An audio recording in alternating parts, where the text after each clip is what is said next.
I'm Anthony and I was 20 when I became a dad. I'm Shana and I was 18 when I became a mum. My name's Emma. I'm now 21. My son is 14 months old. I'm Lauren Scully and I am 23. It was just after my 18th birthday and I found out I was pregnant. My name's Rochelle Meridian. I was 16 for most of my pregnancy. With the whole young mum thing and health professionals, they didn't tell me much because I think they were kind of scared, like, oh, I don't want to frighten her. They didn't really tell me all of like the bad stuff, like SIDS.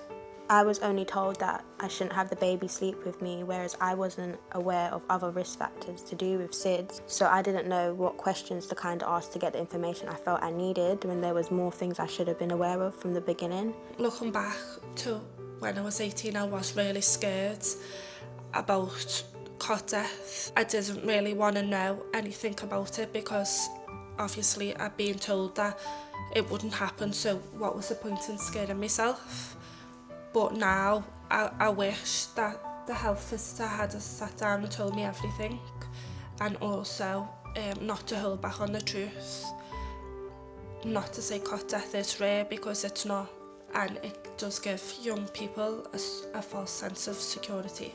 I am a young parent, but I do believe I can handle information when it comes to my son because I do want the best start for him. I didn't know anything about SIDS until 2 months into my son being born.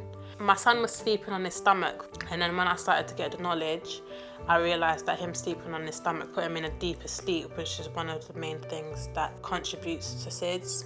And I would have respected the truth, because either way of my age, I am still a mum, regardless. All new mums are inexperienced.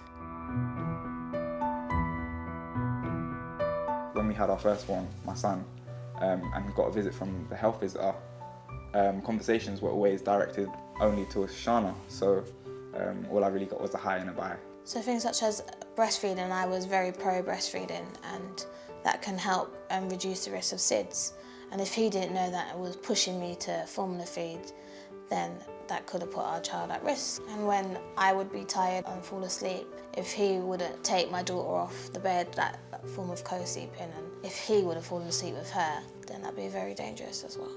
I'd like to be approached just as much as Shana's approached, and but not in a way where we're feeling kind of belittled or patronising. Treat us like we're just ordinary parents. Yeah.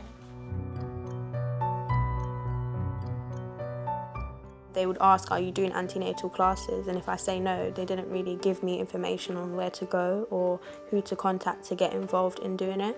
I would like to ask health professionals not to give mixed messages, especially because young people have got a lot of trust in them and their advice.